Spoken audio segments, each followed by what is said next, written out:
Hello and welcome to my channel. My name is Jenny, I'm from Jenny K Designs, and thanks for stopping by.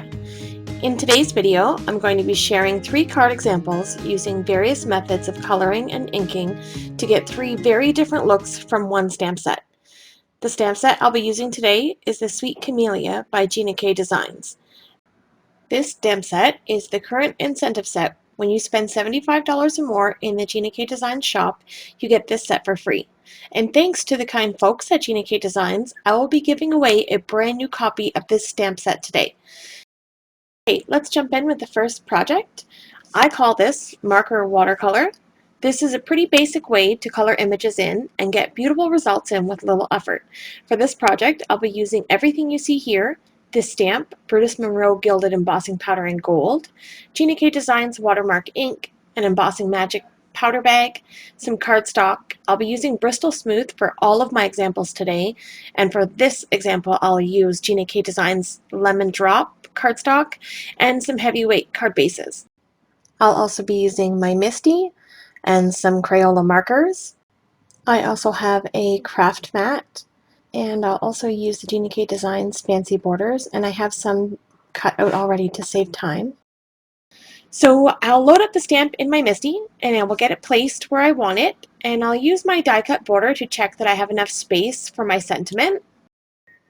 I will pick up this stamp with the door of my Misti and then drop my embossing magic bag over my cardstock and ink up my stamp with Gina K Designs embossing and watermark ink. I'll make sure I press nice and firm over the door to ensure a good transfer of ink.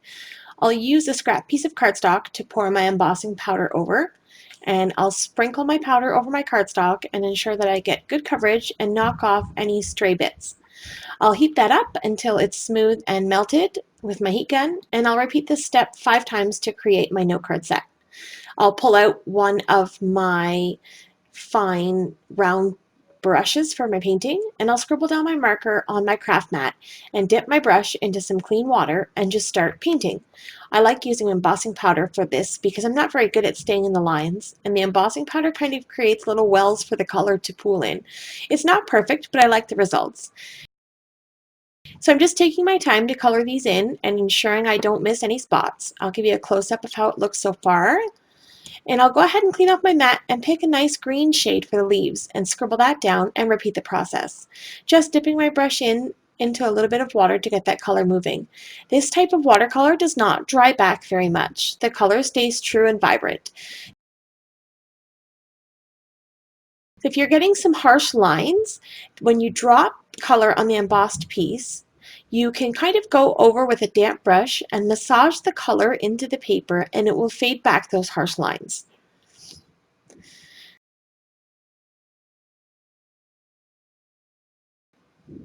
So here's my finished cards, and I put some craft foam behind to give it some dimension. I just finished them off camera to save some time. I matted them on that lemon drop cardstock. I have stamped the same floral pattern on my envelopes to coordinate, and I put them inside of these clear acetate boxes from Gina K Designs. It just brings a professional look to your project. And here's the finished card. Okay, so project number 2 I call Spot Ink Blending. I'm starting off with some of the same Bristol Smooth cardstock, stamping with embossing ink, and I'm using Alabaster Brutus Monroe embossing powder. I'll just lay down a scrap piece of cardstock to catch my loose powder so I can pour it back into my jar. And I'll use my heat gun to melt this powder until it's all smooth and melted. And I'm going to create a mask for this stamp on a large post-it note. And I'll fussy cut it out right up against the edge of the image. And I'm going to use some ink blending brushes. I'm using Gina K inks, Dusty Rose, Apple Mint, and Sea Glass. And I will use my small brushes and ink up the flowers, trying my best to stay with the image lines. You can use the even smaller detail brushes for this if you have them. I just like the amount of ink that this size puts down.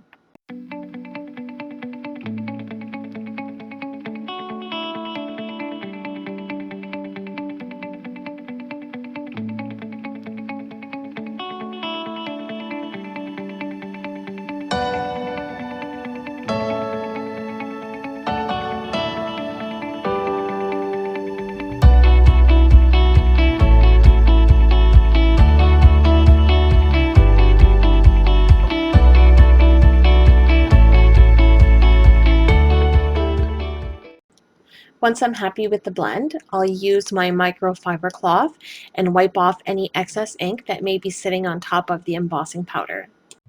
And then I'll pop my mask on top of my image and just begin to blend the sea glass ink around the flower.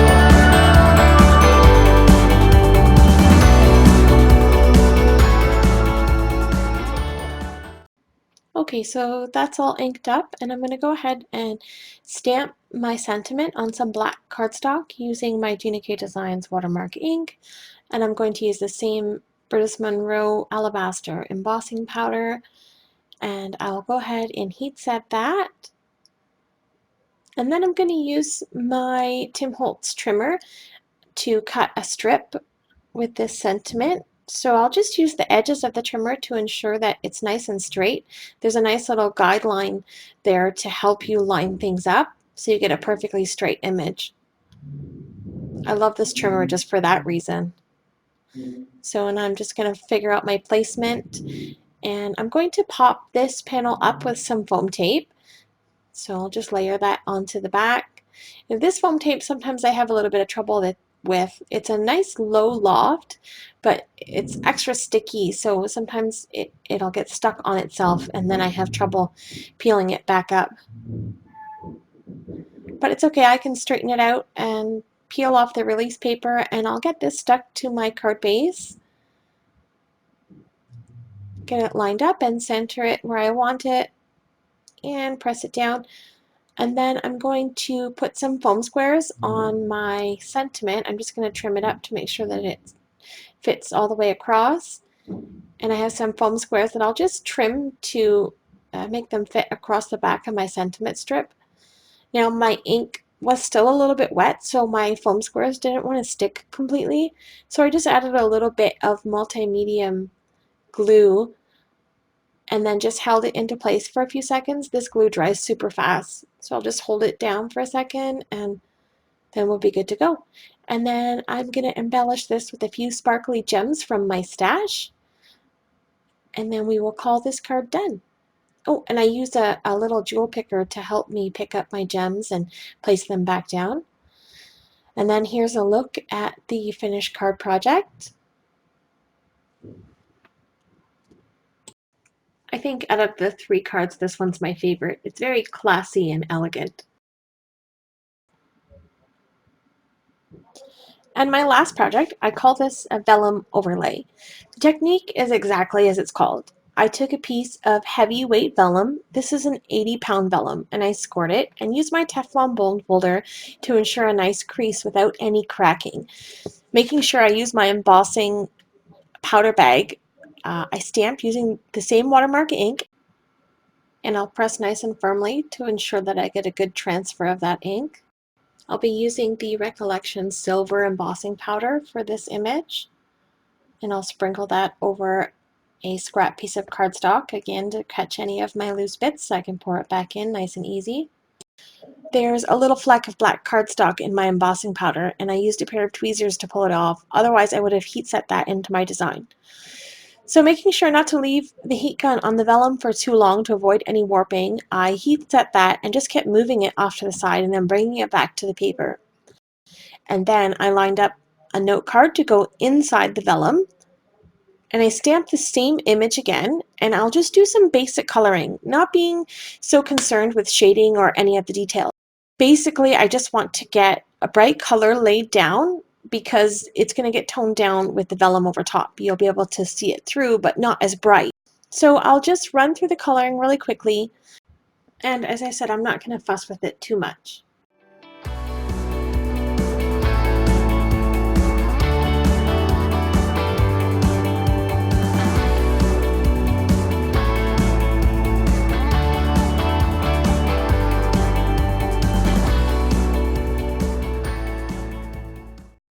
I'll use some score tape to attach the vellum to my insert, and I'll get the note card lined up inside, and I want to make sure that it lines up with the colored in images so that you can see through to the color. And using my bone folder, I'll press that in nice and good.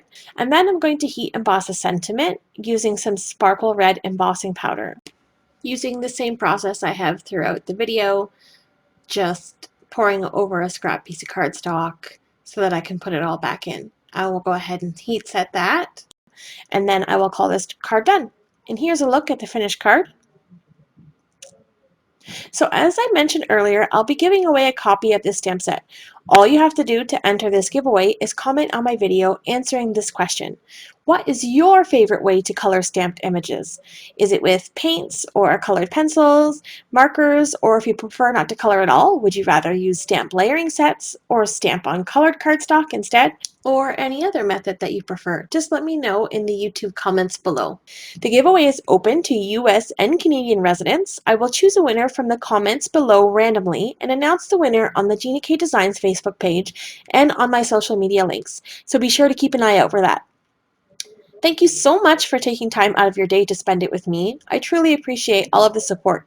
If you would like to see more of my work, you can find me on social media, and my links are in the description below, along with any links to the products I've used here today. Please note that my links are not affiliate and I do not benefit monetarily from these in any way. I have not been asked to showcase anything here by any company, and these are products that I love and have purchased with my own money from these suppliers, and I'm purely just sharing information with you. I did happen to get a second free stamp set to give away. If you like the content, please don't forget to hit the like button and let YouTube know that I'm doing my job right. And if you haven't already, please subscribe to my channel. I'd love to have you along my journey. Make sure you click the notification bell to be notified of any future uploads, and have a wonderful day.